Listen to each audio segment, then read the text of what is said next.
तो दोस्तों एक बार फिर से आप सभी का स्वागत है देहरादून स्टडी पॉइंट के यूट्यूब चैनल पर। तो यहाँ पर आज जो हम डिस्कस करने वाले हैं प्रैक्टिस सेट नंबर 12 डिस्कस करने वाले हैं। प्रैक्टिस सेट 12 दोस्तों हमारा कंप्लीट यहाँ पर सिलेबस का टेस्ट है। ग्राम विकास अधिकारी के लिए स्पेशल डिजाइन किया गया है, उसके लेवल को देखकर डिजाइन किया गया है। सचिवालय रक्षक का दोस्तों अभी हाल ही में पेपर हुआ था। लेवल दोस्तों काफी इजी था वहां पर, लेकिन आयोग उम्मीद है कि उसकी मेरिट देखकर जरूर यहां पर कोशिश करेगा कि लेवल को वो मॉडरेट रखेगा या फिर थोड़ा हाई रखेगा। तो उसी के अकॉर्डिंग यहां पर यह पेपर डिजाइन किया गया है। आपके कितने क्वेश्चन यहां पर सही होते हैं बाद में कमेंट बॉक्स में बताएगा। तो प्रैक्टिस सेट संपूर्ण सिलेबस का टेस्ट है, टोटल 100 नंबर के क्वेश्चन है, अटेंड कीजिएगा। और प्रैक्टिस सेट नंबर जो 13 होगा वो हमारा सिलेबस के अकॉर्डिंग होगा, यानी जो हमारा ज्योग्राफी का सिलेबस है उसके अकॉर्डिंग होगा। तो यहां पर दोस्तों ये सभी टॉपिक ज्योग्राफी से आपको 2 दिन बाद पूछे जाएंगे। संपूर्ण ज्योग्राफी का टेस्ट होगा। और इसके अलावा जो हमारे प्रीवियस जो यहाँ पर 11 प्रैक्टिस सेट है, अगर आपने नहीं देखा है तो इस प्लेलिस्ट में जाकर आप देख सकते हैं, आपको मिल जाएगी। तो डिस्कस करते हैं आज के अपने क्वेश्चंस को। तो देखिए दोस्तों यहां पर क्वेश्चन नंबर 1 और आंसर दे दिया जाएगा। देखिए पहला क्वेश्चन है, पिंडर व नंदाकिनी नदी क्षेत्र के मध्य मुख्य रूप से कौन सी बोली बोली जाती है, ये आपको बताना है। तो क्वेश्चन नंबर 1 और इसका सही आंसर है दोस्तों ऑप्शन नंबर डी, बधानी। यहां पर बिल्कुल सही है। आपको ध्यान रख लेना दोस्तों, श्रीनगरी हो गया है, नागपुरिया हो गया है, लोहबा हो गया है, ये सभी गढ़वाली की बोलियां हैं। बधानी भी गढ़वाली की बोलियां हैं। लेकिन अगर आपको यहां पर कुमाऊं की बोली बोली जाए तब क्या होगा? तो देखिए कुमाऊं की बोली अगर बोली जाए तो सबसे पहले एक नाम ध्यान रख लेना। उनका नाम क्या है? उनका नाम है त्रिलोचन पांडे जी। क्या नाम है? त्रिलोचन पांडे जी। त्रिलोचन पांडे जी ने कुमाऊं की बोलियों को 12 भाग बताए हैं और 12 भागों को इन्होंने 4 वर्गों के अंतर्गत रखा है। पूर्वी कुमाऊनी, मध्य कुमाऊनी, उत्तरी कुमाऊनी और दक्षिणी कुमाऊनी। आपको ऐसा प्रश्न पूछा जा सकता है कि कौन सी बोली किस कुमाऊनी के अंतर्गत है। सभी को याद करना दोस्तों पॉसिबल भी नहीं होता है, लेकिन आप कुछ याद कीजिए। सबसे पहले आप कीजिए पूर्वी कुमाऊनी के अंतर्गत। पूर्वी कुमाऊनी के अंतर्गत 4 नाम आपको ध्यान रख लेने हैं। कुमैया ध्यान रख लेना है। दूसरा नाम दोस्तों आपको ध्यान रख लेना है सोरियाली, ध्यान रख लेना है। तीसरा नाम आपको सिराली ध्यान रख लेना है। और चौथा नाम दोस्तों आपको अस्कोटी ध्यान रख लेना है। बस पूर्वी कुमाऊनी से आपको केवल 4 बोलियां ध्यान रख लेनी है। अगर आपको पूछा जाए दक्षिणी कुमाऊनी से, तो दक्षिणी कुमाऊनी से ध्यान रखेगा, यहां पर आती है रच भैंसी। क्या आती है? रच भैंसी। तो अगर आपको पूछा जाएगा कि दक्षिणी कुमाऊनी के अंतर्गत कौन सी बोली है, तो रच भैंसी बोली है। अगर आपको पूछा जाएगा कि उत्तरी कुमाऊनी के अंतर्गत कौन सी है, तो उत्तरी कुमाऊनी के अंतर्गत दोस्तों आपको ध्यान रख लेना है जोहारी और भोटिया है। और बाकी जितने भी बचेंगे यहां पर वो किसके अंतर्गत आएगी? पश्चिमी कुमाऊनी के अंतर्गत आएगी। चलेंगे क्वेश्चन नंबर 2 पे। और यहां पर पूछा गया है कि मैं रोज पढ़ता हूं वाक्य में क्रिया विशेषण का भेद है। वाक्य मैं रोज पढ़ता हूं वाक्य में क्रिया विशेषण का भेद है। तो देखिए दोस्तों यहां पर सही आंसर होगा ऑप्शन नंबर सी, काल क्रिया विशेषण यहां पर होगा। और आप सभी जानते हैं दोस्तों, क्योंकि रोज रोज क्या है? समय है। और समय का मतलब क्या आएगा? ये काल पे आएगा। अगर ऐसा बोला जाता कि मैं रोज कुर्सी में पढ़ता हूं या मैं कुर्सी में बैठकर पढ़ता हूं, तो कुर्सी में बैठकर स्थान का पता चलता है, तो वहां पर स्थानवाचक आ जाता है। अगर ऐसा बोला जाता कि मैं जोर जोर से पढ़ता हूं, तो एक ढंग का प्रयोग पता चलता है, क्रिया के जो ढंग है, प्रकार का पता चलता है, वहां पर रीतिवाचक आ जाता है। ठीक है, चलेंगे अगले क्वेश्चन पे। Question number 3, question number 4। देखिए सूर्यकांत त्रिपाठी निराला जी ने जूही की कली नामक जो रचना लिखी है, ये कब लिखी है? तो सही आंसर है इसका ऑप्शन नंबर बी, 1916 में लिखी है। देखिए 1898 में सूर्यकांत त्रिपाठी निराला जी का जन्म होता है। 1922 में ये समन्वय पत्रिका के संपादन के कार्य में जुड़ते हैं। और 1923-24 में ये मतवाला पत्रिका जो है उसके संपादन के कार्य में जुड़ते हैं। तो चारों फैक्ट इंपॉर्टेंट है। चलेंगे अगले क्वेश्चन पे। देखिए निम्न में से कौन सी रचना हजारी प्रसाद द्विवेदी जी की नहीं है? याद देखिए यहां पर आपको पूछा है, निबंध संग्रह नहीं है, सॉरी। देखिए सभी रचनाएं यहां पर हजारी प्रसाद द्विवेदी जी की है, लेकिन आपको बताना है कि कौन सी निबंध संग्रह नहीं है। तो सही आंसर है दोस्तों ऑप्शन नंबर यहां पर डी मिलेगा, क्योंकि अशोक के फूल, विचार और वितर्क, कुटज, ये सभी दोस्तों ध्यान रख लेना है, ये निबंध हैं, हजारी प्रसाद द्विवेदी जी के हैं। और हिंदी साहित्य की जो भूमिका है, ये एक प्रकार का आलोचनात्मक काव्य ग्रंथ है, आलोचनात्मक ग्रंथ है, ये आपको ध्यान रख लेना है। और हजारी प्रसाद जी से एक बहुत ही महत्वपूर्ण प्रश्न आता है, वो आता है आलोक पर्व से। पूछा जाता है कि आलोक पर्व के लिए ही इन्हें कौन सा अवार्ड दिया गया था? साहित्य अकादमी पुरस्कार इन्हें दिया गया था। क्वेश्चन नंबर 5 और इसका आंसर देना है। देखिए रा का सही विवरण नहीं है। आराम से सोचिए और इसका आंसर देने की कोशिश कीजिए। रा का विवरण सही है, कौन सा यहां पर विवरण सही है?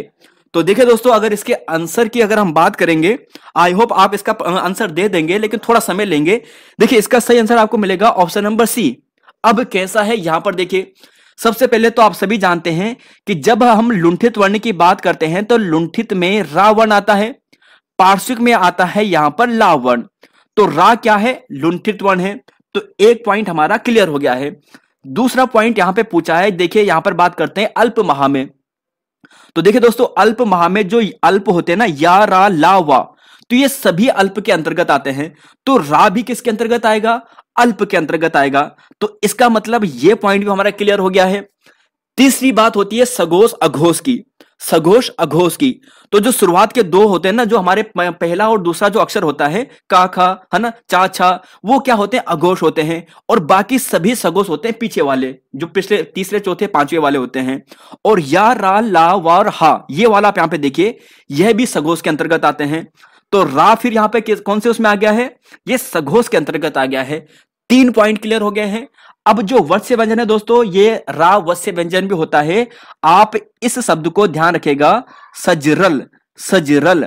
अब देखिए सा, र, ला और ये जा, देखिए जा नहीं, हां ये जा है, ये जा वाला। तो ये दोस्तों क्या होते हैं? ये वत्स्य व्यंजन के अंतर्गत आते हैं। आपको ये ध्यान रख लेना है, ठीक है। कहीं कहीं पर आपको ना भी दिख जाएगा कि यह भी किसके अंतर्गत आता है? वत्स्य व्यंजन के अंतर्गत आता है। तो ऑप्शन नंबर सी यहां पर सही है। चलेंगे दोस्तों क्वेश्चन नंबर 6 पे, और इसका आंसर आपको देना है। शब्दकोश में सबसे पहले कौन सा आएगा? आंख, आग, आकर या फिर आंच? तो देखिए दोस्तों, इसका सही आंसर आपको मिलेगा ऑप्शन नंबर ए। एक चीज ध्यान रखिएगा दोस्तों, आपने जब बाराखड़ी हम पढ़ते हैं ना, जब हम वर्णमाला पढ़ते हैं तो हम शुरुआत कहां से करते हैं? आ ई, है ना। लेकिन दोस्तों ध्यान रख लेना है, जो वास्तविक रूप से जो हमारा सही शब्दकोश है ना, वहां पर पहले अनुनासिक अनुस्वार आते हैं। तो अनुनासिक अनुस्वार आते हैं, उसके बाद ये क्रिया आती है आ वगैरह, है ना। तो इसका मतलब आ तो पहले शुरुआत में कभी नहीं आएगा, पहले कौन सा आएगा? अनुस्वार वाला आएगा, है ना। तो 2 ऑप्शन तो अपने आप कट गए हैं। अब यहां पर ये दोनों देखने हैं, आंख और आंच में।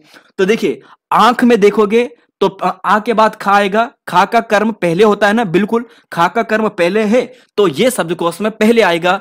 इस आंच में चा जो वर्ग है ये बाद में आता है ना, का खा गा गा चा छा, तो चा बाद में कर्म है, इसका मतलब ये दूसरे स्थान पर आएगा।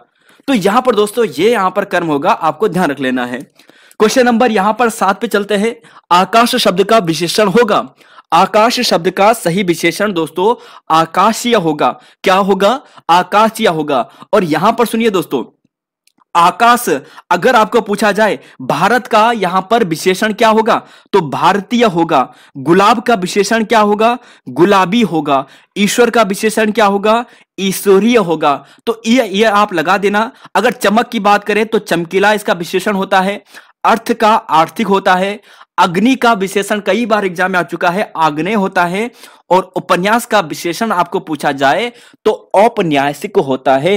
ये सभी दोस्तों इंपॉर्टेंट है, कई बार एग्जाम में आए भी हैं और आपके एग्जाम में भी आ सकते हैं। चलेंगे अगले क्वेश्चन पे, क्वेश्चन नंबर 7, क्वेश्चन नंबर 8 और क्वेश्चन नंबर 9। तो देखिए दोस्तों 9 का आंसर तो आपको पहले ही मिल गया है।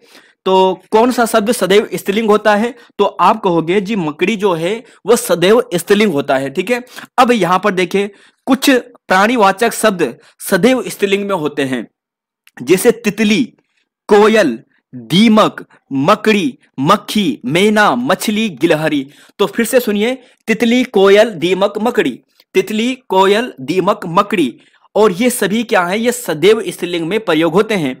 मछली भी दोस्तों सदैव स्त्रीलिंग में प्रयोग होगा, गिलहरी भी सदैव स्त्रीलिंग में ही प्रयोग होगा। क्वेश्चन नंबर 8 पे चलते हैं। पूछा गया है कि निम्न में से कौन सा स्त्रीलिंग शब्द है? तो स्त्रीलिंग शब्द दोस्तों देश, नगर, द्वीप और झील।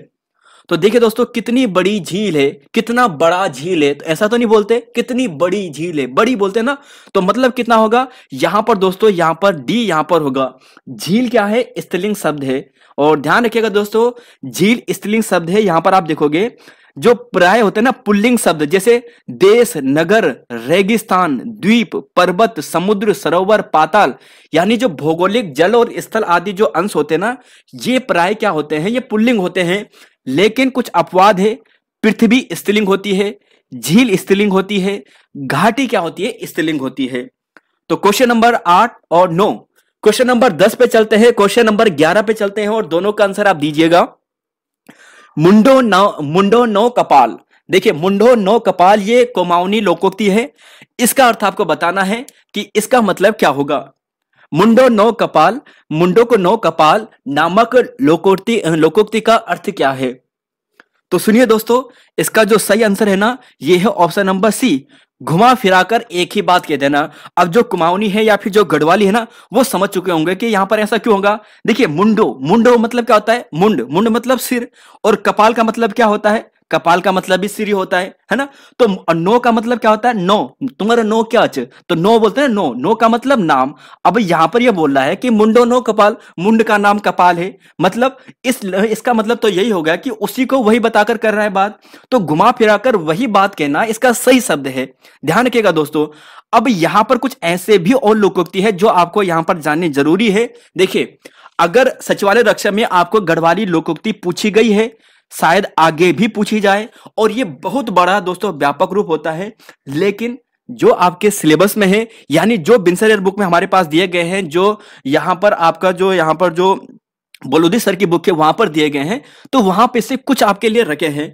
तो हो सके तो इन्हें याद कर लीजिएगा, शायद आपको एग्जाम में देखने को मिले।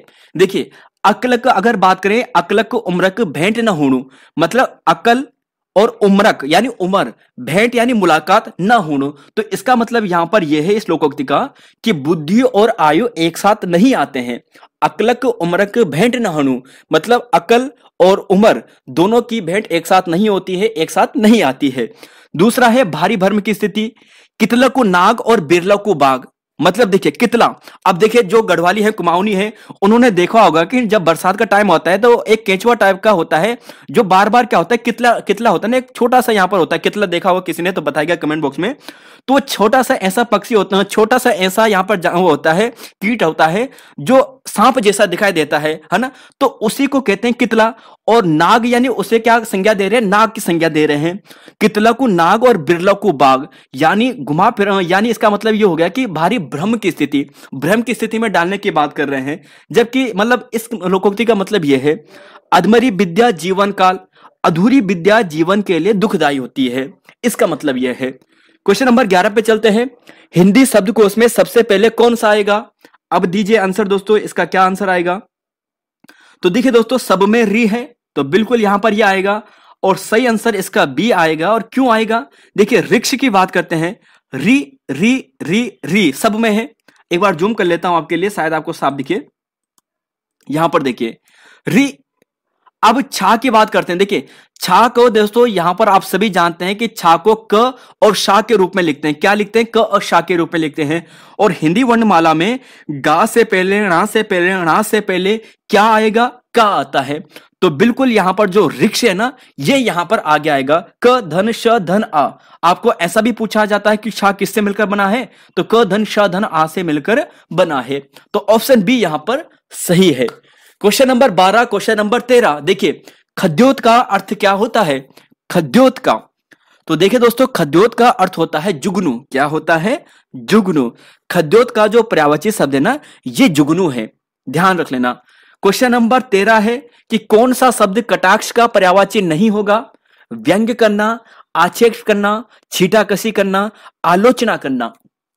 तो कौन सा शब्द कटाक्ष का पर्यायवाची नहीं है।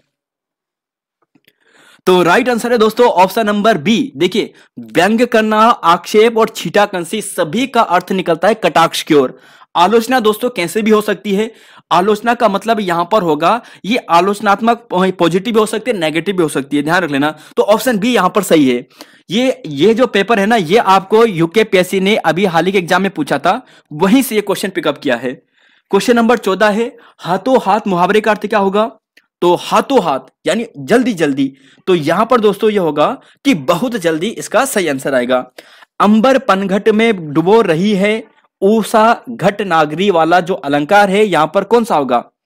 ये कई बार एग्जाम में आ चुका है और आप सभी दोस्तों सभी समझते हैं, जब भी आपको कभी ऐसा दिखे यानी डेस वाला दिखे तो और उसके पीछे कोई योजक शब्द ना हो जैसे सा से सी वगैरह कुछ ऐसा, तो आप समझ जाना वहां पर रूपक अलंकार होगा। ठीक है, अब यहां पर देखिए रूपक अलंकार के कुछ एग्जाम्पल हैं। मुख कमल है, बीती बिहारी जागरी, दोस्तों कई बार एग्जाम में आ चुका है। चरण सरोज पखारन लगा, देखिए यहां पर भी डेस आपको मिल गया है।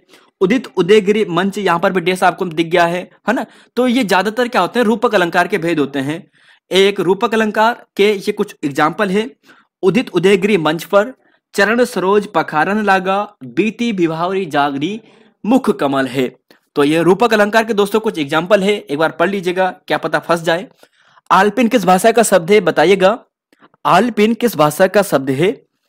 तो आलपिन दोस्तों यहां पर है वो तुर्की भाषा का, सॉरी पुर्तगाली भाषा का शब्द है। कौन सी भाषा का है? पुर्तगाली भाषा का। देखिए जब हम तुर्की भाषा की बात करते हैं ना, तुर्की भाषा में आएगा जैसे मार काट वाली चीजें, चाकू, कैंची, तंबाकू, है ना। चाकू सॉरी चाकू हो गया है, कैंची हो गया है, तंबाकू हो गया है, तोप हो गया है ना। ये सभी चीजें किसके अंतर्गत आएगी? तुर्की के अंतर्गत। अरबी के अंतर्गत क्या आएगा? अरबी के अंतर्गत आती है किताब, दुकान। इसके अलावा बात करें, किताब हो गया है, दुकान हो गया है ना। अदालत से संबंधित बातें इसी के अंतर्गत आ जाती है। अदालत, कानून, वकील, अखबार, मौसम, मानसून, ये सभी अरबी भाषा के अंतर्गत आती है। और पुर्तगाली से ध्यान रख लेना, संतरा, गोभी, कमरा, अनानास। देखिए दोस्तों एक प्रश्न जरा इसका आंसर दीजिए। अनानास हमने गलत लिखा है, शुद्ध रूप में अनानास को कैसा लिखा जाता है बताइएगा जरा। तंबाकू, अच्छा तंबाकू पुर्तगाली के अंतर्गत आता है। अलमारी, कप्तान, तिजोरी, है ना। तो ये ध्यान रख लेना है। तो तंबाकू यहां पर कह दिया था मैंने शायद तुर्की में, इसे मत करना। बाकी ये सभी देखिए, चाकू, कैंची, तोप, बारूद, ये सभी तुर्की के अंतर्गत है। यानी लड़ाई से चीजें जो संबंधित है वो तुर्की के अंतर्गत है। अदालत से संबंधित चीजें आपको मिलेगी अरबी के अंतर्गत। किताब भी यहीं पे मिल जाएगा, दुकान भी आपको यहीं मिल जाएगा। और ये सभी चीजें कहां पर है? ये पुर्तगाली के अंतर्गत है। क्वेश्चन नंबर 17 पे चलेंगे और 18 पे चलते हैं। शामिस का विलोम क्या होगा? और विराम चिन्ह का नाम आपको बताना है कि इस विराम चिन्ह का नाम क्या है। देखिए सामिश का विलोम होता है निरामिष, ऑप्शन बी सही है। कई स्टूडेंट सामिश को आमिष कर देंगे, तो इसलिए दोस्तों यहां पर आपको ध्यान रख लेना है। तो विराम चिन्ह की बात करें तो ये वाला जो विराम चिन्ह है ये अर्धविराम का है। और अर्धविराम का चिन्ह दोस्तों यहां पर 2 डेश और इसके नीचे कोमा। उप विराम में केवल 2 डेश आता है और अल्प विराम में केवल कोमा आता है। अल्प विराम का मतलब कोमा।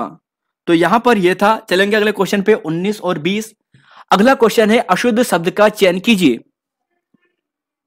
आनुषंगिक, अनुग्रहित, धोबिन, विरहिणी, कौन सा यहां पर अशुद्ध शब्द है?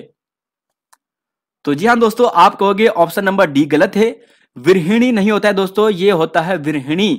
विरहिणी, यहां पर विर ही लिखा है ना, विरी छोटी की मात्रा राम है, ये गलत होगा। विरहिणी क्या होगा? विरहिणी। और दीर्घ का विलोम वर्ण विच्छेद आपको क्या होगा? देखिए ये चीजें आप देखिए ना, कहीं पर क्या होता है, जैसे हृदय की बात करते हैं, हृदय, तो हृदय में भी आपको ये वाला रा दिखेगा। और आयोग ने ये वाला प्रश्न यूकेपीएससी ने आपको पूछ लिया है, जहां पर आपको री दिखे ना ये वाला, तो ये वाला लगाइए, रा को कभी मत लीजिएगा। तो ऑप्शन डी और सी तो अपने आप गलत हो गया है। अब यहां पे आपको देखना है कि यहां पर कौन सा सही होगा। तो हमेशा दोस्तों जब भी ये जुड़ाता है ना, ये मात्रा जब भी जुड़ती है तो ये हलंत वाले में जुड़ती है, आधे शब्द में, आधे वर्ण में जुड़ती है। तो दा तो अपने आप में पूर्ण वर्ण है, तो इसके साथ भी नहीं जुड़ेगा। दा आधा वर्ण कैसा होगा? आधा दा, यानी हलंत लगा दिया मतलब आधा दा। तो ऑप्शन बी यहां पर सही होगा, द। तो दृग ये यहां पर सही है। चलेंगे क्वेश्चन नंबर 21 पे और क्वेश्चन नंबर 22 पे। देखिए हिंदी के 20 क्वेश्चन कंप्लीट हो गए हैं और इसके क्वेश्चन पीडीएफ दोस्तों हम आपको वीडियो टेलीग्राम में डलवा देंगे और व्हाट्सएप ग्रुप में भी डाल देंगे। अगर आप उस क्वेश्चन पीडीएफ के माध्यम से भी प्रैक्टिस करना चाहते हैं और उसके बाद वीडियो देखना चाहते हैं तो आपको जल्दी से याद भी हो जाएगा। तो विनिंग द इनर पेटल नामक पुस्तक के लेखक कौन है? इसका आंसर बताइएगा। विनिंग द इनर पेटल, तो इस पुस्तक के लेखक है दोस्तों यहां पर option number B Shane Watson यहां पर सही है। सेन वाटसन यहां पर सही है। और मिशेल ओबामा से दोस्तों ध्यान रखिएगा, इनकी हाल ही में एक पुस्तक आ रखी है और इस पुस्तक का नाम है the light we carry overcoming in uncertain times. Uncertain times, the light we carry, Michelle Obama की पुस्तक है दोस्तों, the light we carry overcoming in the uncertain times. शायद याद करना मुश्किल हो, लेकिन आगे का ध्यान रख लीजिएगा, द लाइट वी कैरी। और जो मानसी गुलाटी है, इनकी भी एक पुस्तक है, miracles of a face yoga. ठीक है, चलेंगे क्वेश्चन नंबर 22 पे। हाल ही में अपना जलवायु परिवर्तन मिशन शुरू करने वाला पहला राज्य कौन बना है? तो देखे दोस्तों, ये काफी चर्चा में हो, और इस राज्य का नाम है तमिलनाडु। ऑप्शन बी यहां पर सही है। और भारत का पहला ऐसा राज्य जिसने अपने यहां पांडुलिपि का संग्रहालय खोला है, जो पांडुलिपि का यहां पर संग्रहालय है वो केरल में है, ध्यान रखिएगा। ठीक है, चलेंगे अगले क्वेश्चन पे, क्वेश्चन नंबर 23, क्वेश्चन नंबर 24। पहले 23 का आंसर दीजिएगा। रलमगाड़, मदकानी, जिम्बागाड़, गोनखागाड़ किसकी सहायक नदियां हैं? तो आप कहोगे कि ऑप्शन नंबर जो आपको बी दिखाई दे रहा है, गोरी नदी, ये इसका सही आंसर है। अब यहां पर देखिए दोस्तों, हमने आपको यहां पर जो हमारी नदी तंत्र की जो सीरीज थी, वहां पर कंप्लीट नदी तंत्र को डिटेल से करवाया था। तो जब हम गोरी नदी की बात करते हैं ना, तो गोरी नदी की दोस्तों आपको ये मिलेगी, रलमगाड़ इसकी सहायक नदी है, मदकानी दोस्तों इसकी सहायक नदी है, शुनकल्पा भी दोस्तों इसकी सहायक नदी है। इसके अलावा ध्यान रख लेना है, गोनखागाड़ इसकी सहायक नदी है, गोनखागाड़। तो गोनखागाड़ और जिम्बागाड़ ये सभी क्या है दोस्तों, इसकी सहायक नदी है, गौरी गंगा की सहायक नदी है। गौरी गंगा का उद्गम कहां से होता है जी? मिल्लम ग्लेशियर से होता है जी। और कितनी इसकी लंबाई है जी? 104 किलोमीटर इसकी लंबाई है। और ध्यान रखिएगा दोस्तों, ये जोल जीबी में अपना संगम बना देती है काली नदी से। चलो यहां पर आगे चलते हैं क्वेश्चन नंबर 24 पे। देखिए, पूछा गया है कि 24 में नरेंद्र शाह द्वारा टिहरी राज्य में राज्य प्रतिनिधि सभा की स्थापना कब की गई थी? हाल ही में पूछा गया पेपर है, ग्राम विकास अधिकारी में पूछा गया प्रश्न है। 1923 इसका सही आंसर है। और आप ध्यान रख सकते हैं दोस्तों, ये नरेंद्र शाह के द्वारा था। और नरेंद्र शाह की बात करें तो 1919 में ये गद्दी पर बैठता है। 1920 में ये राज्य में अपने कृषि बैंक की स्थापना करता है। तो 19-20 ये हो गया है, 23 ये हो गया है। तो 3 फैक्ट आपको यहां पर मिल गए हैं। 1925 में अपनी राजधानी वहां पर नरेंद्र नगर को स्थानांतरित कर देता है। 4 फैक्ट ये हो गए हैं। तो एक प्रश्न से दोस्तों आपको 4 फैक्ट मिल गए हैं। क्वेश्चन नंबर 25, ब्लेसमिंग गढ़वाल हिमालय इस पुस्तक के लेखक कौन है? तो इस पुस्तक के लेखक है दोस्तों option number C, Aditya Narayan Purohit. तो ऑप्शन नंबर जो सी है, जो वैज्ञानिक है ना, वानस्पतिक वैज्ञानिक है, इनके द्वारा ब्लेसमिंग गढ़वाल हिमालय नामक जो पुस्तक है वो लिखी गई है। क्वेश्चन नंबर 26 और क्वेश्चन नंबर 27, उत्तराखंड सरकार द्वारा अपनी स्वास्थ्य एवं जनसंख्या नीति की घोषणा कब की गई थी? तो इस प्रश्न का आंसर है दोस्तों ऑप्शन नंबर डी, 2003 में की गई थी। उत्तराखंड सरकार द्वारा स्वास्थ्य और जनसंख्या नीति की घोषणा 2003 में की गई थी। लीलाधर जगुड़ी जी की बात करते हैं। देखिए, इन्हें 2018 में व्यास सम्मान से सम्मानित किया जा चुका है ना। तो आपको यह बताना है कि उन्हें यह रचना किस लिए दी गई थी, किस रचना के लिए उन्हें यह अवार्ड दिया गया था। तो देखिए दोस्तों, ये सभी रचनाएं उनकी हैं। अनुभव में आकाश में चांद, अनुभव के आकाश में चांद, घबराए हुए शब्द, जितने लोग उतने प्रेम और नाटक जारी है। तो जितने लोग उतने प्रेम के लिए 2018 में लीलाधर जगुड़ी जी को व्यास सम्मान से सम्मानित किया जा चुका है। एक बार यहां पर लीलाधर जगुड़ी जी को देख लीजिए, आपका एक भी प्रश्न बाहर नहीं छूटेगा। सुनिए दोस्तों, देखिए 1940 में या फिर 44 में, दोस्तों थोड़ा कंफ्यूज है, डाटा कहीं पर अलग अलग मिलता है।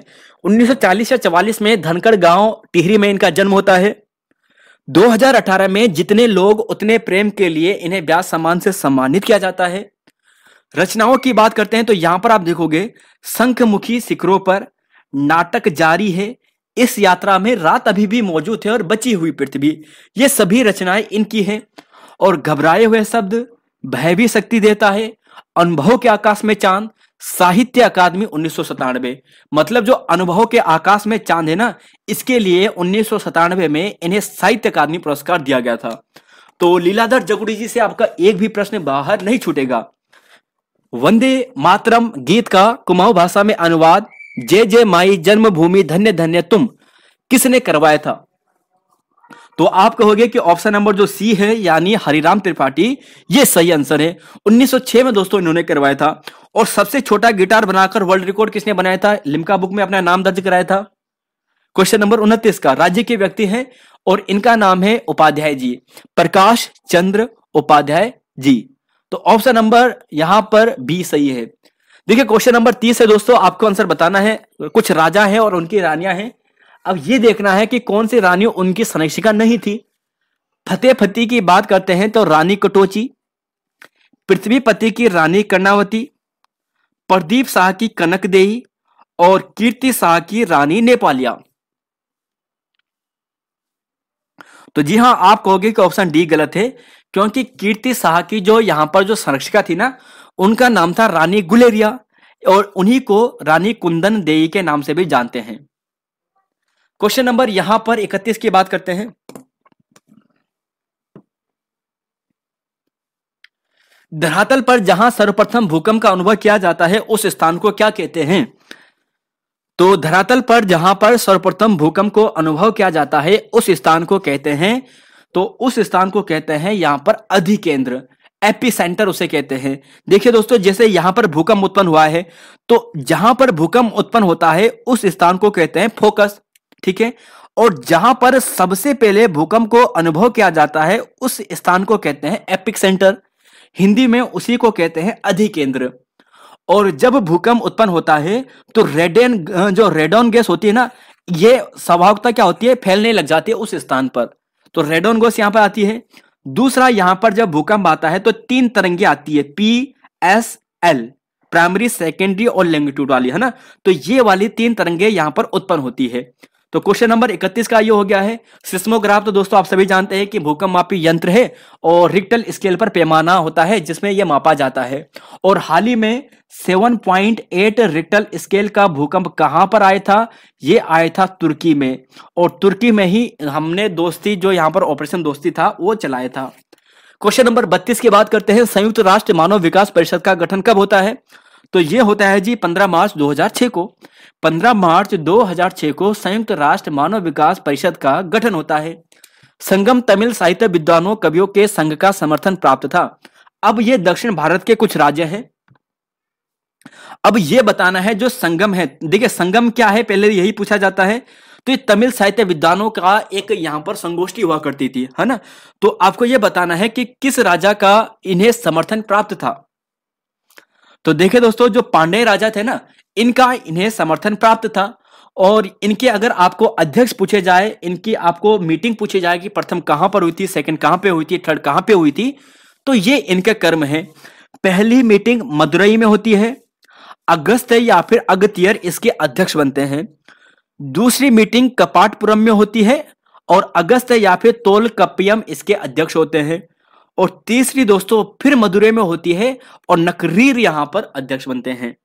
तो मदुरै, कपाटपुरम, मदुरै, याद हो जाएगा, मदुरै, कपाटपुरम, मदुरै। चलेंगे क्वेश्चन नंबर 34 पे और इसका आंसर देना है। देखिए ICC T20 cricketer of the year 2022 में नामित खिलाड़ी कौन है?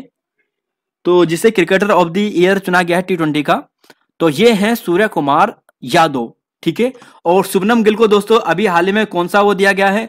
आप कहोगे कि इन्हें कौन सा है, यहां पर कौन सा, जो यहां पर कौन सी कैप दी गई है बताएगा जरा? ऑरेंज कैप, है ना। ऑरेंज कैप शुभमन गिल को दी गई है क्योंकि उन्होंने सबसे ज्यादा रन बनाए हैं और हाल ही में वनडे इंटरनेशनल क्रिकेट में दोहरा शतक लगाने वाले ये सबसे युवा बल्लेबाज भी बने हैं। तो चलेंगे क्वेश्चन नंबर 35 पे और यहां पर आपको पूछा गया है, उत्तराखंड सरकार द्वारा किस वर्ष महिला सशक्तिकरण वर्ष मनाया गया था? तो देखिए दोस्तों, उत्तराखंड सरकार द्वारा जो महिला सशक्तिकरण वर्ष मनाया गया था ना, ये 2006-7 में मनाया गया था। ऑप्शन सी यहां पर सही है। गांधी जी ने बागेश्वर का गांधी किसे कहा था? यानी सिंपली पूछा है कि बागेश्वर का गांधी किसे कहते हैं? गांधी जी ने इन्हें नाम दिया था और किन्हें दिया गया था जरा बताइएगा। तो आप कहोगे कि दुर्गा प्रसाद शाह यहां पर सही है। अब यहां पर देखिए, उत्तराखंड का गांधी इंद्रमणि बडोनी जी, पहाड़ का गांधी जसवंत सिंह, सल्ट का गांधी हरगोविंद पंत, कुमाऊं का गांधी देवकी नंदन पांडे और पर्यावरण गांधी सुंदरलाल बहुगुणा। तो 5-6 दोस्तों गांधी यहां पर हो गए हमारे उत्तराखंड से। उत्तराखंड का गांधी इंद्रमणि बडोनी, पहाड़ का गांधी जसवंत सिंह, सल्ट का गांधी हरगोविंद पंत, बागेश्वर का गांधी दुर्गा प्रसाद शाह, सुंदरलाल बहुगुणा की बात करें तो पर्यावरण गांधी और देवकी नंदन पांडे की बात करें तो कुमाऊं का गांधी। तो देखिए 6-7 गांधी हो गए ना, तो देखिए आपको याद रहेगा, भूलोगे नहीं आप, केवल आप एक बार देखिए आपको याद हो जाएगा। सुंदरलाल बहुगुणा पर्यावरण गांधी, इसमें तो याद करने की जरूरत ही बिल्कुल नहीं है ना। इंद्रमणि बडोनी आपको बहुत पहले से ही अच्छे से आता है, इसे भी याद करने की जरूरत नहीं है। तो हरगोविंद पंत और देवकी नंदन पांडे आपको स्पेशल ध्यान रख लेना है। क्वेश्चन नंबर 37 और 38 यहां पर पूछा गया है, सिंचाई हेतु चौल झील का निर्माण किसने करवाया था? देखिए सिंचाई हेतु चौल झील का निर्माण जो करवाया था, ये कराया था राजेंद्र प्रथम ने। चोल वंश का दोस्तों ये राजा था और विजयला चोल वंश का संस्थापक था। और जो ये है ना राज प्रथम, यहां से एक प्रश्न बनता है जो बेहद इंपॉर्टेंट है, और वह यह है कि इन्होंने तंजौर में जो बृहदेश्वर मंदिर है ना, इसका निर्माण करवाया था। तो राज प्रथम से इंपॉर्टेंट प्रश्न है, बृहदेश्वर मंदिर का इन्होंने निर्माण करवाया था। शिवपाद शेखर, इसकी इन्होंने ही उपाधि ली थी। और यहां पर दोस्तों अगर राजेंद्र द्वितीय की बात करते हैं तो प्रकेसरी की उपाधि इन्होंने ली थी। चलेंगे 38वां क्वेश्चन पे, और पूछा गया है कि जनजातीय गौरव दिवस मनाया जाता है, तो आप कहोगे जी जनजातीय गौरव दिवस ये जो मनाया जाता है 15 नवंबर को मनाया जाता है। 10 नवंबर को विश्व विज्ञान दिवस, 11 नवंबर को राष्ट्रीय शिक्षा दिवस। हमारे जो अबुल कलाम आजाद जी हैं, वो अबुल कलाम आजाद जी, उनके यहाँ पर जन्म दिवस के उपलक्ष्य में मनाते हैं राष्ट्रीय शिक्षा दिवस, नेशनल एजुकेशन डे। चलेंगे अगले क्वेश्चन पे, क्वेश्चन नंबर यहां पर 39 और 40। दुर्गा चरण काला की निम्न में से कौन सी पुस्तक नहीं है? तो आप कहोगे दोस्तों ऑप्शन नंबर जो बी है ये नहीं है, क्योंकि जो रिचर्ड सेंटर बॉब सेंटर जो पुस्तक है ये सुंदरलाल बहुगुणा जी की है, बाकी सभी दुर्गा चरण काला जी की है। प्रसिद्ध गढ़वाली पुस्तक सदई का रचनाकार कौन है? सदई, देखिए सदई की बात करें तो हमारे तारादत्त गेरोला जी हैं, ऑप्शन नंबर बी सही है। और यहां पर दोस्तों ध्यान रखिएगा, तारादत्त गेरोला जी का जन्म 1875 टिहरी में होता है। 1901 में गढ़वाली हितकारिणी सभा के संस्थापक सदस्य में होते हैं। Selected land revenue decision of Kumaon, इनकी एक किताब भी है। और कुमाऊं परिषद का जो दूसरा अधिवेशन होता है 1918 में हल्द्वानी में, उसके ये अध्यक्ष भी बनते हैं। और फिर अगले साल 1900 जो यहाँ पर 19 में जो अधिवेशन होता है ना, उसमें वहां पर क्या बनते हैं, स्वागत अध्यक्ष बनते हैं, स्वागत अध्यक्ष जो कोटद्वार में होता है। क्वेश्चन नंबर 40 और यहां पर देखिए 41 यहां पर पूछा गया है कि परिवार नियोजन का प्रतीक चिन्ह कौन सा है? तो आप कहोगे कि यहां पर बी है, लाल त्रिकोण यहां पर सही है। परिवार नियोजन का चिन्ह है यहां पर लाल त्रिकोण। तो लाल त्रिकोण दोस्तों पर्यावरण चिन्ह है, किसका है? तो आप कहोगे जी ये किसका है, ये परिवार नियोजन का है। परिवार नियोजन कार्यक्रम की शुरुआत भारत में कब होती है? जी 1952 से होती है। तो दो इंपॉर्टेंट फैक्ट आपके यहां पर हो गया है। भारत का राष्ट्रीय मुद्रा चिन्ह कब अपनाया गया था? तो आप कहोगे कि 15 जुलाई 2010 को अपनाया गया था। उदय कुमार इसके क्या थे, डिजाइनर थे। क्वेश्चन नंबर 43 और यहां पर आंसर देना है। देखिए अगर हम मैन रहीम की रेखा की बात करते हैं तो ये है रूस फिनलैंड के बीच में। मैगिनोट की बात करें तो फ्रांस जर्मनी के बीच में। हिंडनबर्ग दोस्तों ये यहां पर सही है या गलत है? तो ये गलत है दोस्तों। हिंडनबर्ग जर्मनी और पोलैंड के बीच में है, ना कि ऑस्ट्रेलिया के बीच में, ऑस्ट्रेलिया के बीच में। तो ऑप्शन सी गलत है।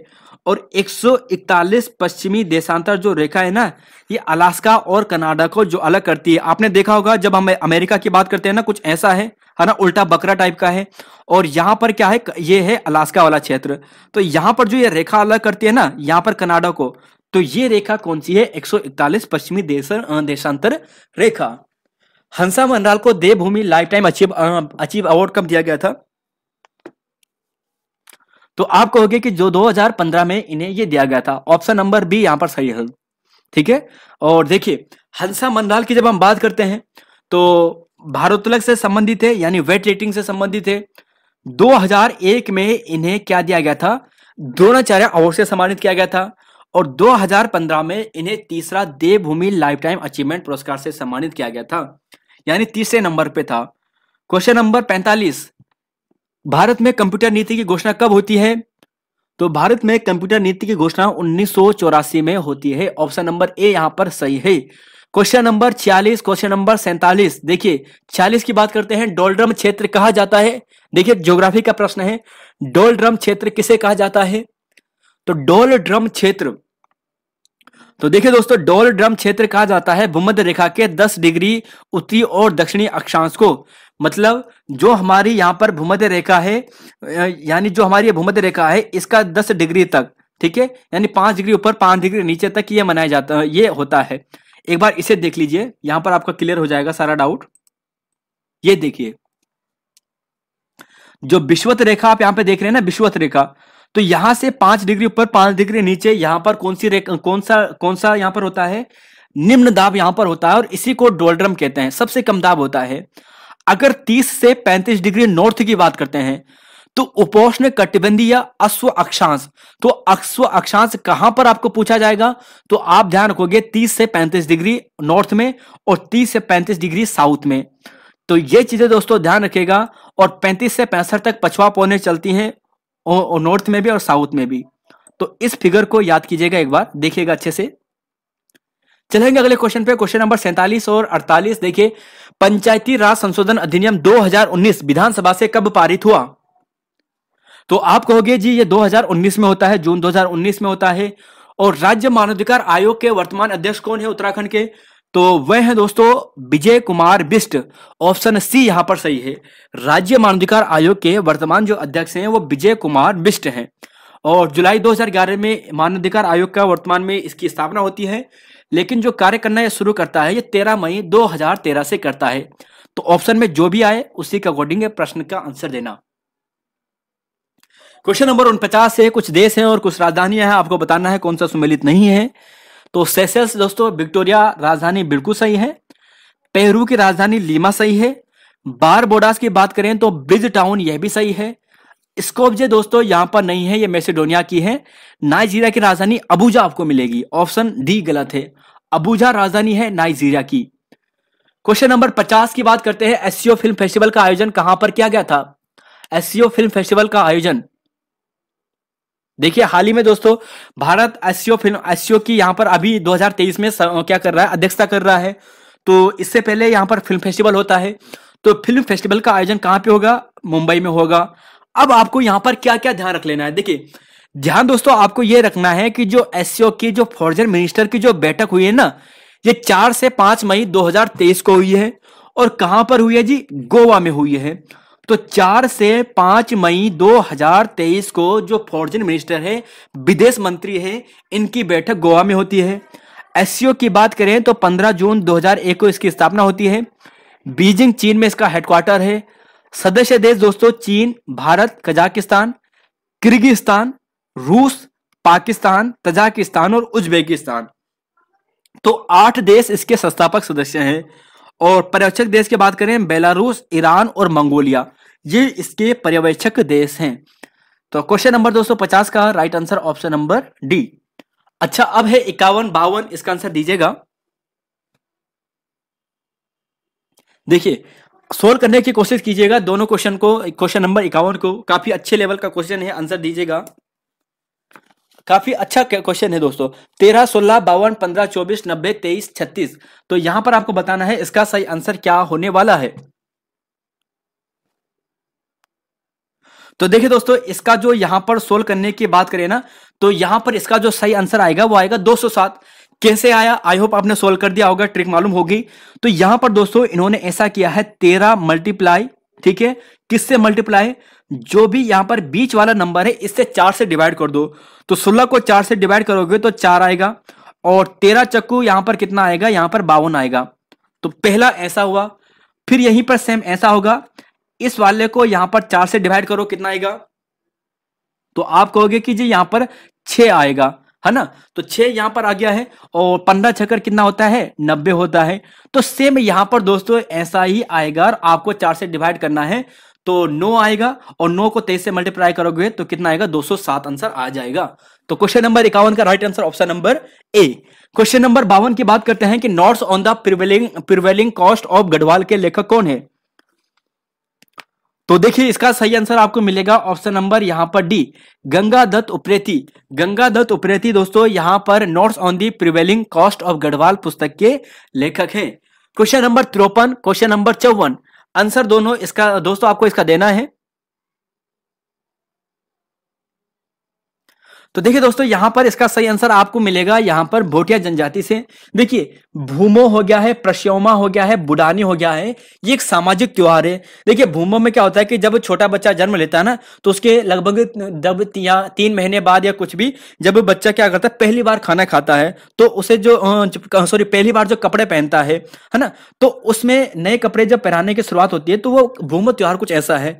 परशुओं में दोस्तों बाल कटाने से संबंधित है, यानी मुंडन कर्म हम साधारणतः कह सकते हैं। और बुढ़ानी में दोस्तों यह होता है कि जब बुढ़ानी मतलब बूढ़ा हो गया है, जब 20 साल का हो जाता है, तो कुछ त्योहार वगैरह होते हैं इनके, तो भोटिया इसका सही आंसर है। क्वेश्चन नंबर 54 की बात करते हैं। कौन सी जनजाति स्वयं को पांडवों का वंशज मानती है? तो पांडवों को स्वयं का वंशज जो मानती है दोस्तों, जौनसारी है। ध्यान रखिएगा, जौनसारी है। तो जौनसारी दोस्तों पांडवों को स्वयं का वंशज मानती है, ठीक है। यानी पांडवों स्वयं को पांडवों का वंशज मानती है, उल्टा कह दिया है। थारू की बात करते हैं। देखिए थारू से आपको क्या ध्यान रखना है, थार का मतलब रेगिस्तान, और रेगिस्तान का मतलब आप समझ चुके होंगे यहां पर राजस्थान, और राजस्थान से महाराणा प्रताप। तो थारू के लोग जो हैं, थारू जनजाति के जो लोग हैं, वो स्वयं को महाराणा प्रताप के वंशज से संबंधित मानते हैं। और जाड़ की बात करें दोस्तों, तो यह भी काफी इंपॉर्टेंट है। जाड़ का मतलब से आप ऐसे ध्यान रख लेना, जनक, तो स्वयं को जनक के वंशज मानते हैं जाट जनजाति। तो क्वेश्चन नंबर 54 भी ये हो गया है। क्वेश्चन नंबर 55, क्वेश्चन नंबर 56, दोनों का आंसर दीजिएगा। अच्छा क्वेश्चन है, यह भी बेहतरीन क्वेश्चन है। पहले 56 का दीजिए और तब तक 55 का क्वेश्चन भी सोल्व कर दीजिएगा। 2017 में राज्य के किस जनपद में एसडीआई रैंक सबसे कम थी? तो राइट आंसर है दोस्तों यहां पर ऑप्शन नंबर टिहरी गढ़वाल, ठीक है। ऑप्शन नंबर डी यहां पे सही है। अब जरा 55 का आंसर दीजिएगा। 55 का आंसर क्या होगा?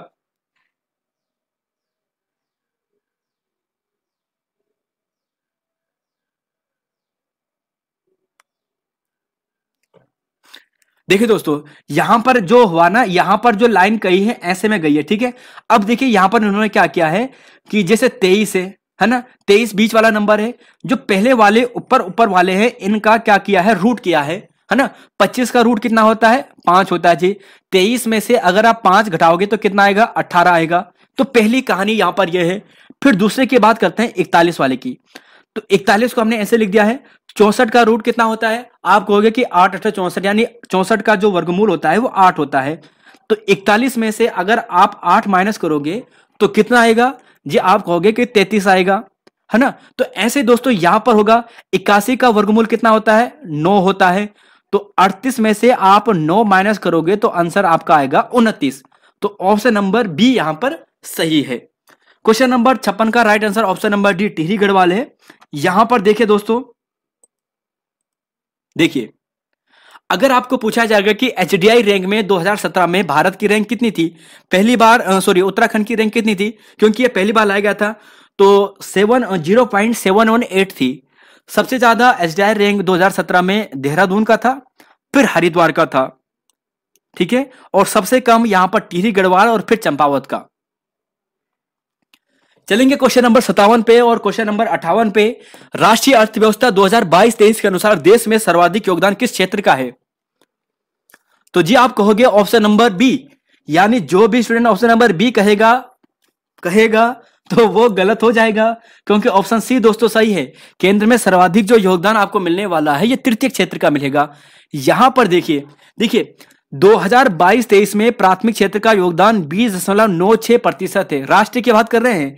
द्वितीय क्षेत्र में 25% है और तृतीय क्षेत्र में 53.41% रहने का अनुमान है। मतलब सर्वाधिक योगदान किसका होगा? तृतीय क्षेत्र का होगा। 2021-22 में भारत की प्रति व्यक्ति आय कितनी थी? तो 2021-22 में भारत की प्रति व्यक्ति आय 1,50,000 थी, 1,50,007। यहां पर देखिए अगर आपको 2021-22 के अनुसार पूछे तो 1,50,000 थी, 1,50,007 रुपए थी, ठीक है। 2021-22 के अनुसार 2022-23 में एक नया आंकड़ा आता है, उसमें 1,70,620 हो जाता है। तो दोनों फैक्ट ध्यान रखिएगा, 2021 भी और 2022-23 वाला भी भारत के संदर्भ में है दोस्तों। ये लोखमताल कहां पर स्थित है? एक हिंट आपको दे देता हूं, हरीश-ताल बताइए कहां पर स्थित है? तो लोखमताल दोस्तों नैनीताल में आपको मिलेगा। ऑप्शन नंबर सी यहां पर सही है। लोखमताल यहां पर है। रुद्रप्रयाग से एक महत्वपूर्ण ताल आता है, वो आता है देवरिया ताल। देवरिया ताल रुद्रप्रयाग में है। चमोली में तो दोस्तों हजारों हजारों कह रहा हूं कि काफी ताल है यहाँ पर, ठीक है। क्वेश्चन नंबर 60 की बात करते हैं। सेलाकुई में सगंध पौध केंद्र की स्थापना कब की जाती है? तो सेलाकुई में दोस्तों जो पौधा केंद्र की स्थापना की जाती है ना, ये 2003 में की जाती है, ठीक है। सिडकुल की स्थापना 2002 में होती है। सेलाकुई में जो सगंध पादप केंद्र की स्थापना की जाती है 2003 में की जाती है। और उत्तराखंड में वर्तमान में पलायन निवारण आयोग के उपाध्यक्ष कौन है? अगर अध्यक्ष की बात करूं तो अध्यक्ष कौन होते हैं जी? अध्यक्ष यहां पर सीएम होते हैं, यानी पुष्कर धामी होंगे। और वर्तमान में उपाध्यक्ष की बात करें तो ये शरद सिंह नेगी हैं। ऑप्शन नंबर डी यहां पर सही है। Question number 62, question number 63 answer दीजिएगा दोस्तों। फिर दीजिए दोस्तों यहां पर क्वेश्चन नंबर 62 का आंसर। 9 7 9 5 4 7 43 26। ये तो सरल है दोस्तों, आराम से कर दोगे इसको। 62 वाले को आराम से कर दोगे।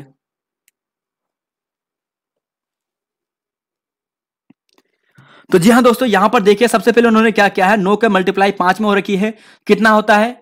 तो 9 का होता है 45 होता है, 9 पंजे 45 होता है। और फिर यहां पर 2 माइनस करके 43 हुआ है। ऐसे यहां पर हुआ है 7 मल्टीप्लाई 4 कितना होता है जी? 28 होता है। 28 में से 2 माइनस करके 26 आ गया है। तो सेम यहां पर भी ऐसा ही होगा दोस्तों। तो ऑप्शन नंबर जो सी है ये आएगा। 9 7 63 और 63 में से 2 माइनस करेंगे तो 61। तो ऑप्शन नंबर सी यहां पर सही है। क्वेश्चन नंबर 63 की बात करते हैं और इसका आंसर देना है 25 5 120 23 60 154। और यहां पर क्या आंसर आएगा? सोचिए और इसको सॉल्व कीजिए।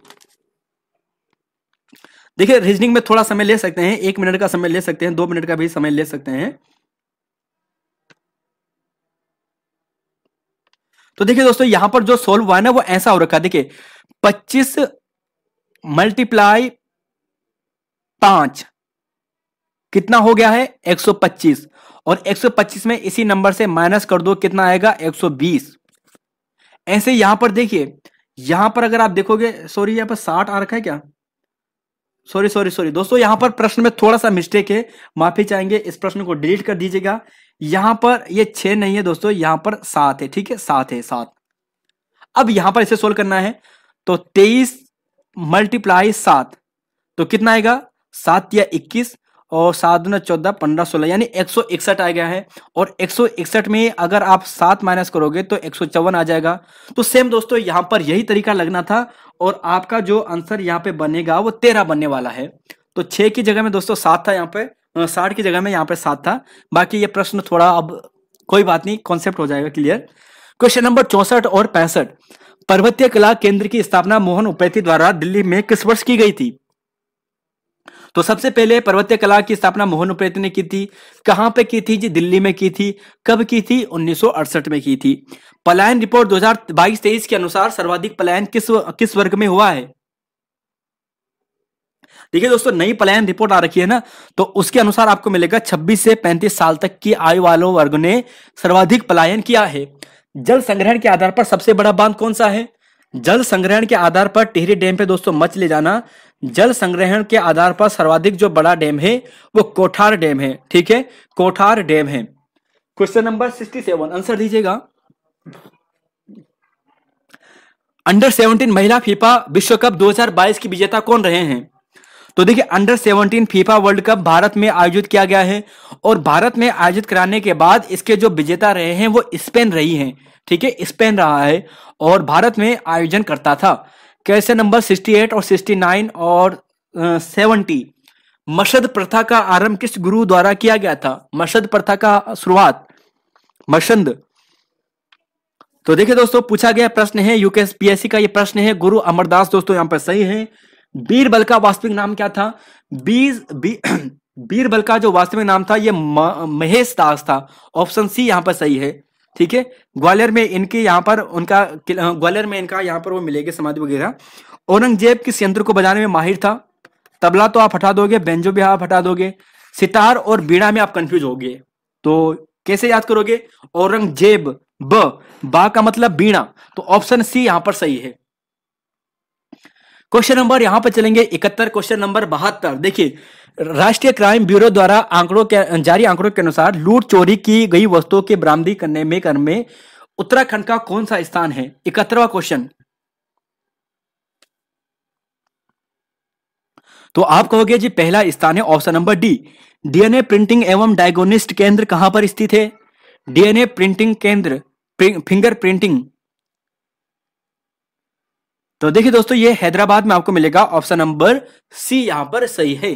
क्वेश्चन नंबर चलेंगे 73 पे, 74 पे, मुगल कालीन इतिहासकार और उनकी रचना सही सुमेलित नहीं है।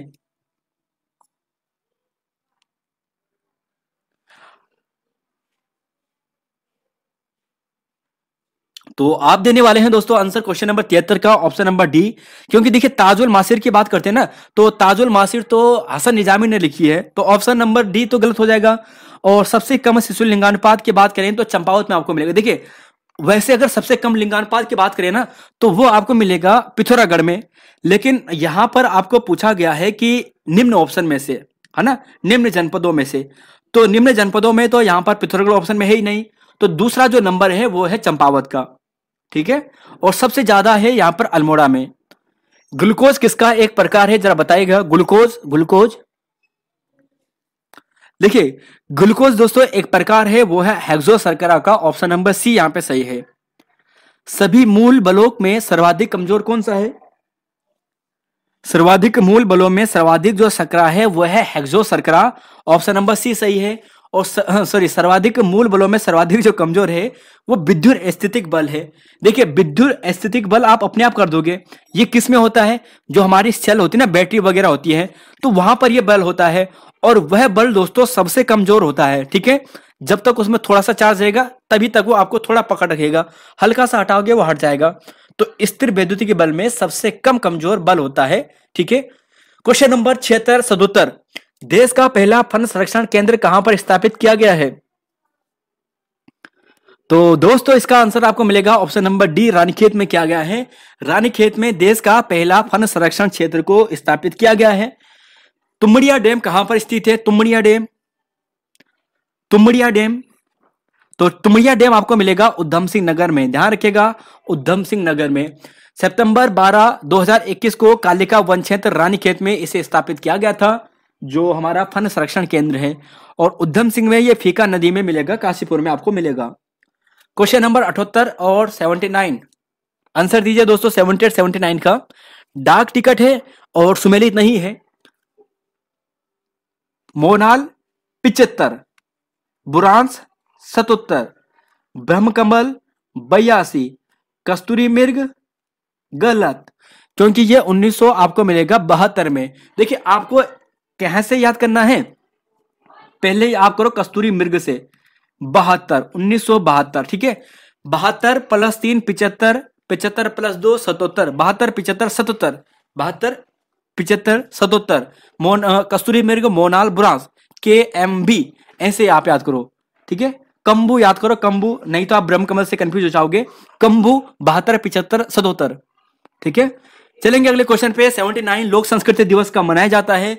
तो आप कहोगे कि लोक संस्कृति दिवस का मनाया जाता है, तो ये मनाया जाता है 24 दिसंबर को। और 24 दिसंबर को क्यों? क्योंकि इस दिन इंद्रमणि बडोनी जी का जन्म हुआ था, 24 दिसंबर 1924 को टिहरी गढ़वाल में। केदार नृत्य के दोस्तों ये ज्ञाता थे। 1967 में देवप्रयाग में दोस्तों 1967 से देवप्रयाग से ये विधायक बने थे। खतलिंग ग्लेशियर की इन्होंने खोज की थी, और उत्तराखंड का गांधी इन्हें कहा जाता है। क्वेश्चन नंबर 80, क्वेश्चन नंबर 81, अधिसूचना के तहत भीमताल, नोकुचिया सात ताल, मलबा ताल आदि में बिना लाइसेंस के मछली पकड़ना को अवैध घोषित कर दिया गया था। तो आप कहोगे ऑप्शन नंबर यहां पर मिलेगा जी, ऑप्शन नंबर ए, 1902 में यह किया गया था। उत्तराखंड राज्य सूचना आयोग का गठन कब किया जाता है? उत्तराखंड राज्य सूचना आयोग का गठन सूचना एक्ट 2005, मतलब ऑप्शन नंबर बी आपको मिलेगा, अक्टूबर 2005 में। क्वेश्चन नंबर यहां पर है 82, क्वेश्चन नंबर 83। देखिए कुछ राज्य के सूर्य मंदिर है, कौन सा सही सुमेलित नहीं है ये आपको बताना है। तो देखिए कुलसारी का दोस्तों चमोली में है, मड़ का पिथौरागढ़ में है, मंजियाली उत्तरकाशी में है, क्यार्क का पौड़ी गढ़वाल में है। तो ऑप्शन नंबर बी गलत हो जाएगा। और यहां पर देखिए सभी सूर्य मंदिर आपके सामने हैं। खेती खान आपको पूछा जाए तो जी लोहाघाट में, लोहगढ़ यानी चंपावत में। रमक पूछा जाए, रमकादित्य पूछा जाए चंपावत में जी। पाभे का पिथौरागढ़ में। और चौपाता, देखिए चौपता नहीं है, चौपाता है, ये पिथौरागढ़ में। हरीशचंद्र रावत किससे संबंधित है? ये पर्वतारोही हैं। इन्होंने कब एवरेस्ट को फतेह किया था? तो 1965 में किया था। राज्य के पहले व्यक्ति हैं जिन्होंने हरीशचंद्र रावत जिन्होंने एवरेस्ट फतेह किया था। क्वेश्चन नंबर 84, क्वेश्चन नंबर 85, प्रथम देवभूमि लाइफ टाइम अचीवमेंट पुरस्कार से किसे सम्मानित किया गया था? तो देखिए दोस्तों, ये किया गया था ऑप्शन नंबर डी, पद्म बहादुर मल्ल को यहां पर किया गया था। प्रथम देवभूमि लाइफ टाइम जो अवार्ड दिया गया था, ये पद्म बहादुर को दिया गया था। देखिए ये 2013 में दिया जाता है, 2013 में। फिर 2014 में दिया जाता है हरिदत्त कापड़ी को। 2015 में दिया जाता है हंसा मंडाल को। और 2016 की बात करें तो राजेंद्र सिंह रावत को दिया जाता है देवभूमि लाइफ टाइम अचीवमेंट अवार्ड। संयुक्त प्रांत को उत्तर प्रदेश नाम कब दिया गया था? तो जीबी पंत के द्वारा दोस्तों ये नाम दिया गया था। और ये नाम दिया गया था जनवरी 1950 को, 24 जनवरी 1950 को। क्वेश्चन नंबर 86, क्वेश्चन नंबर 87, अब इसका आंसर आपको देना है। देखिए इनका आपको सार्थक कर्म लगाना है, ये कई बार एग्जाम में आ चुका है, प्रीवियस ईयर का है, ठीक है, एसएससी का ये प्रश्न है, वहां से हमने रखा है। तो देखिए दोस्तों, इसका सही आंसर आपको मिलेगा ऑप्शन नंबर बी, यानी 3 2 1 5 4। पहला लिफाफा, फिर पत्र, फिर डाक पेटी, फिर इसके बाद आपको आएगा निकासी, और उसके बाद लास्ट में होगा वितरण। तो ये यहां पर कर्म होगा 3 2 1 5 4। 2016 में राज्य सरकार द्वारा ओबीसी क्षेत्र घोषित किया गया था, निम्न ऑप्शन में से बताइएगा। तो 2016 में 3 क्षेत्र ध्यान रखना है। अच्छा, कौन कौन से क्षेत्र है? तो एक तो है पैनखंडा चमोली का, एक है गंगार क्षेत्र टिहरी का, और एक है राठ क्षेत्र पौड़ी गढ़वाल का। तो ऑप्शन सी यहां पर सही है। चलेंगे अगले क्वेश्चन पे, क्वेश्चन नंबर 88, क्वेश्चन नंबर 89। देखिए दी गई आकृति में सही चित्रण आपको बताना है। दर्पण प्रतिबिंब क्या होगा?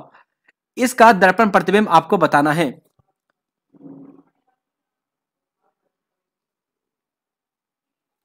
तो देखिए दोस्तों, दर्पण प्रतिबिंब हमेशा यहां पर, यानी जो इस साइड वाला होगा वो हमारा इस साइड आ जाएगा।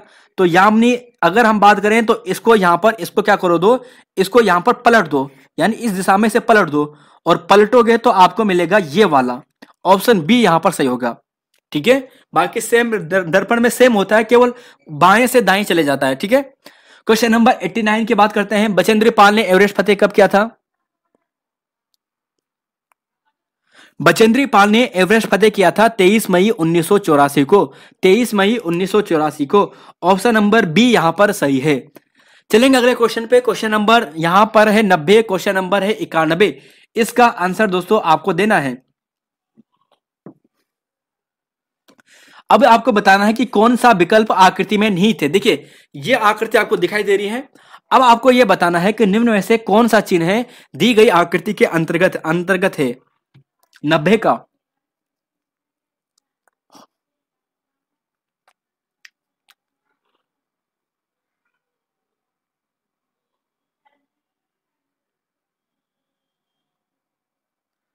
तो जी हाँ दोस्तों, इसका सही आंसर आपको मिलेगा ए।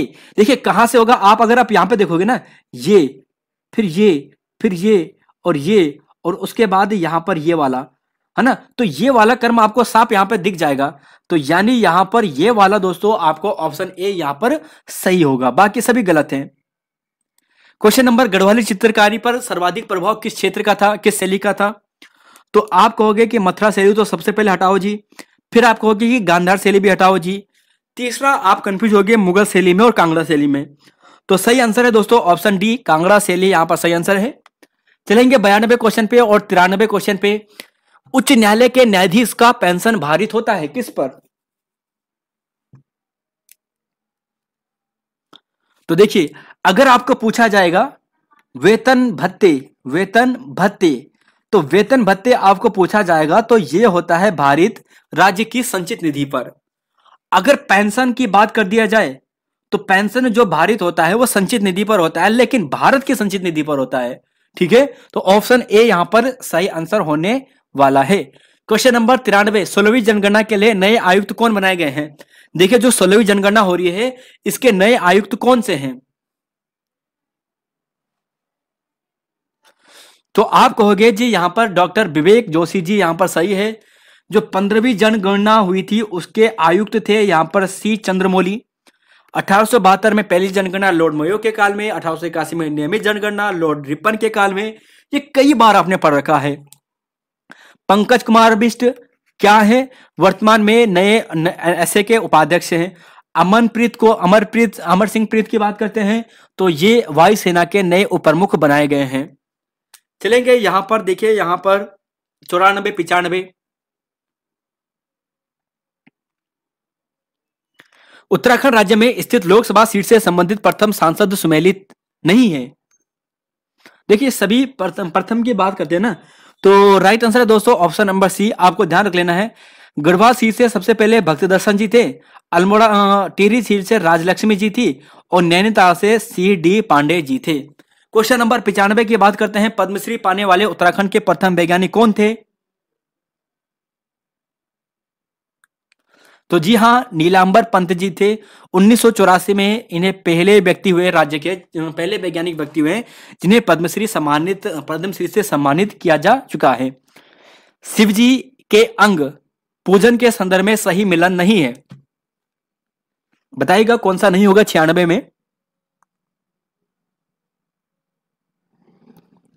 तो देखिए दोस्तों यहां पर कल्पेश्वर होगा,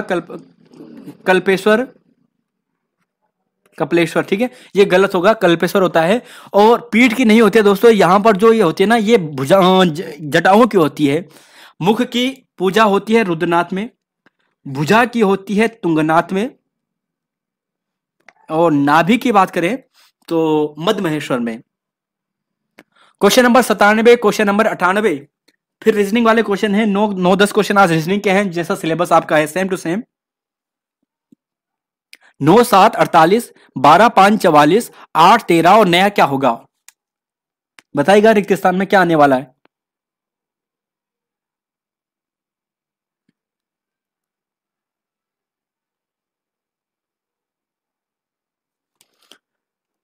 सोचिए सोचिए सोचिए सोचिए सोचिए सोचिए, इसका आंसर क्या होने वाला है? तो आप सभी इसका गलत आंसर दे रहे होंगे और इसका सही आंसर आपको मिलेगा ऑप्शन नंबर सी 84। देखिए कैसा हुआ, देखिए यहां पर ऐसा हो रखा ना, इन्होंने क्या किया है कि 9 - 1 8, 7 - 1 6, 8 छक्का 48 जी, ऐसा यहां पर एक कर्म हो रखा है। 12 - 1 यानी 11, 5 - 1 यानी 4, 11 चक्कू 44 यहां पर हो गया है। फिर 8 - 1 यानी 7 और 13 - 1 यानी 12। तो यहां पर ऐसा हो रखा है 12 7 84, ठीक है। तो यहां पर ऑप्शन नंबर सी यहां पर सही होगा। 98वां क्वेश्चन है, आंसर दीजिए। 9 9 2 8 ये डेस और फिर ये रिक्त स्थान पे कौन सा कर्म आएगा?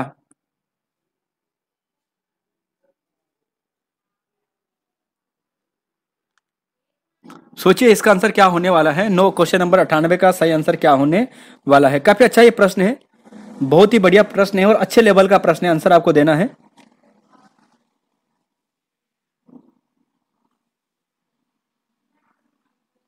तो जी हाँ दोस्तों, ये तो सरल है। 9 9 18, 18 2 20, यही होगा। जी हाँ, 4 8 4 12, 12 8 20, तो इसका मतलब इसका जोड़ भी 20 ही होना चाहिए। 8 और 1 9 और 9 और 11 यानी 20, तो ऑप्शन बी यहां पर सही होगा। क्वेश्चन नंबर 99 और क्वेश्चन नंबर 100, ग्राम्य विकास एवं पलायन निवारण आयोग की जो अभी हाल ही में स्तरीय जो यहां पर रिपोर्ट जारी की गई है, सर्वाधिक अस्थायी पलायन कहां पर हुआ है? तो देखिए दोस्तों, इसका सही आंसर आपको मिलने वाला है अल्मोड़ा में मिलेगा। और नैनीताल पर्वतारोहण संस्थान की स्थापना का श्रेय किसे जाता है? तो जी आप कहोगे कि जो चंद्रलाल शाह है इन्हें जाता है। तो 100 का राइट आंसर दोस्तों यहां पर ये हो चुका है। तो देखिए दोस्तों, यहां पर ये क्वेश्चन कंप्लीट हो चुके हैं। प्रैक्टिस सेट हमारा यहां पर प्रैक्टिस सेट नंबर हमारा यहां पर 12 भी कंप्लीट हो चुका है। और प्रैक्टिस सेट नंबर 13 की बात करें तो ज्योग्राफी का टेस्ट होगा, ये 2 दिन के बाद होगा। और यहाँ पर संपूर्ण ज्योग्राफी को हम देखेंगे भारत का, इस सिलेबस के अकॉर्डिंग यहाँ पर क्वेश्चन रखने की कोशिश करेंगे। तो यह था दोस्तों आज का क्लास यहाँ पर। और हाँ, इस क्लास की अगर आपको पीडीएफ दोस्तों चाहिए, देखिए क्वेश्चन पीडीएफ आपको टेलीग्राम में और व्हाट्सएप ग्रुप में, दोनों जगह प्रोवाइड करवा देंगे। आज रात को 8 या 9 बजे के बीच में आपको प्रोवाइड करवा देंगे। रही आंसर की बात, तो आंसर पीडीएफ दोस्तों आपको कल सुबह मिलेगी, सुबह 9 बजे से लेकर 11 बजे तक। ज्यादातर दोस्तों हमारा पीडीएफ देने का टाइम यही होता है। तो जो कभी हमसे जुड़े हैं, रेगुलर हमारी वीडियोस देखते हैं, कभी कभी होता है कि भूल जाते हैं कि पीडीएफ डाउनलोड करना है या वीडियो नहीं देख पाते हैं, तो वो इस टाइम पर पीडीएफ देखिया करेगा एक बार। यानी जो नवीनतम वीडियो होती है तो उसके अगले दिन इस टाइम पे वीडियो चेक कर दिया कीजिएगा, 9 और 11 के बीच में, वीडियो के डिस्क्रिप्शन बॉक्स में, तो वहां पर आपको मिल जाती है। 9 से 11 इसलिए रखते हैं क्योंकि यहाँ पर इस समय बहुत से स्टूडेंट यहाँ पर ले सकते हैं, क्योंकि जो 6 घंटे बाद, 8 घंटे बाद, 12 घंटे बाद देखेगा वो भी इसका फायदा ले सके। तो यहाँ पर दोस्तों इतना ही है, मिलेंगे आपको नई वीडियो में। जय हिंद, जय उत्तराखंड, जय देवभूमि। और हाँ, एक प्लेलिस्ट दोस्तों ये बनी है, अगर आपको देखना है इस प्लेलिस्ट के माध्यम से ये सभी वीडियो को आप एक्सेस कर सकते हैं। तो धन्यवाद, मिलेंगे आपको नई वीडियो में। जय उत्तराखंड, जय देवभूमि।